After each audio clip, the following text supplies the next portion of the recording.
जैन साथियों, आज मैं 10th क्लास का मोस्ट वीवीआई क्वेश्चन लेकर आया हूं जो कि बार बार पूछे जाते हैं।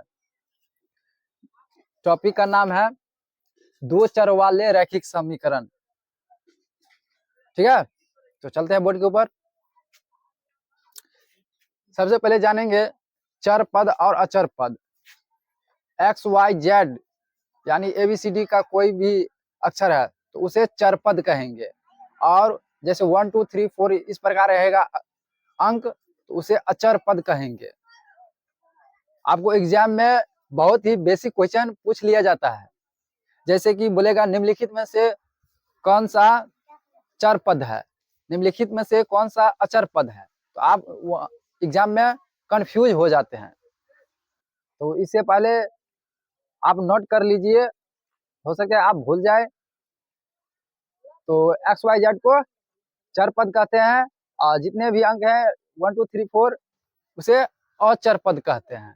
ठीक है, यहाँ है एक्स वाई जेड को चर पद, यहाँ पर पद लिख देते हैं, चर पद कहते हैं, और 1 2 3 4 को अचर पद कहते हैं। ठीक है, और यहाँ है A1 बट्टा A2, क्या है A1 बट्टा A2 बराबर नहीं है B1 बट्टा B2। ठीक है, तो इसका हल पूछ सकता है, ग्राफ पूछ सकता है, युग्म या निकाय भी पूछ सकता है। तो पहले चलते हैं हल में। A1 बट्टा A2 बराबर नहीं है B1 बट्टा B2 का हल क्या होगा? तो इसका हल क्या होगा? अद्वितीय। क्या हो जाएगा? अद्वितीय। इसका क्या हल होगा? अद्वितीय, यानी कि एक हल होगा, एक हल। ठीक है, और इसका ग्राफ क्या होगा? तो ग्राफ हो जाएगा प्रतिच्छेदी। क्या हो जाएगा? इसका ग्राफ हो जाएगा प्रतिच्छेदी।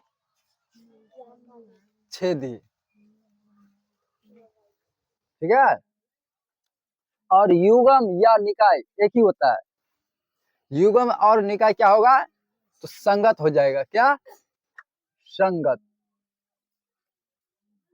ठीक है, इसके बाद है A1 बट्टा A2, क्या है? A1 बट्टा A2 बराबर B1 बट्टा B2 बराबर C1 बट्टा C2। इसका हल क्या होगा? ग्राफ क्या होगा? निकाय क्या होगा? इसमें से कोई एक पूछ सकता है। तो इसका हल क्या हो जाएगा? तो अनंत हल हो जाएगा। क्या हो जाएगा? अनंत, यानी कि अनेक हल हो जाएगा। और इसका ग्राफ क्या हो जाएगा? तो इसका ग्राफ क्या हो जाएगा? समपाती। क्या हो जाएगा? समपाती। क्या हो जाएगा? समपाती। और इसका युग्म या निकाय, इसका युग्म या निकाय क्या होगा? तो संगत हो जाएगा। क्या? संगत। और कहीं कहीं बुक में आश्रित भी लिखा रहता है, तो यहाँ पर हम आश्रित भी लिख देते हैं।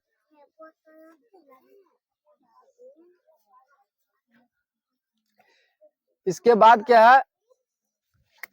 इसके बाद चलते हैं A1 बट्टा A2 बराबर B1 बट्टा B2 बराबर नहीं है C1 बट्टा C2। तो इसका हल क्या होगा? इसका ग्राफ क्या होगा? और युग्म या निकाय क्या होगा? ठीक है, तो A1 बट्टा A2 बराबर B1 बट्टा B2 बराबर नहीं है C1 बट्टा C2 का हल क्या हो जाएगा? तो इसका कोई हल नहीं होगा। क्या? कोई हल नहीं। ठीक है, इसके बाद इसका ग्राफ क्या हो जाएगा? तो इसका ग्राफ आपको समांतर हो जाएगा। क्या हो जाएगा? समांतर। ठीक है, इसका ग्राफ क्या हो जाएगा? समांतर। और इसका युग्म या निकाय क्या हो जाएगा?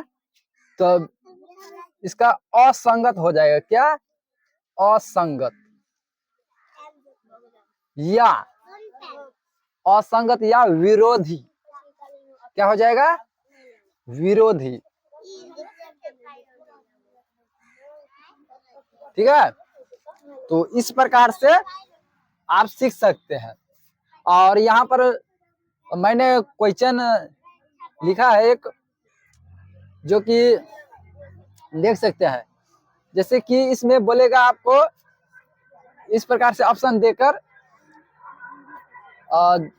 चर पद निम्नलिखित में से कौन सा है।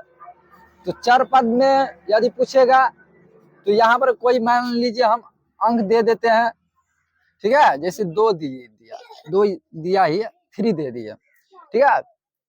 तो चर पद बोलेगा निम्नलिखित में से कौन सा है। तो हम बताए थे स्टार्ट में, चर पद एक्स वाई जेड या एबीसीडी का कोई भी अक्षर हो उसे बोलते हैं।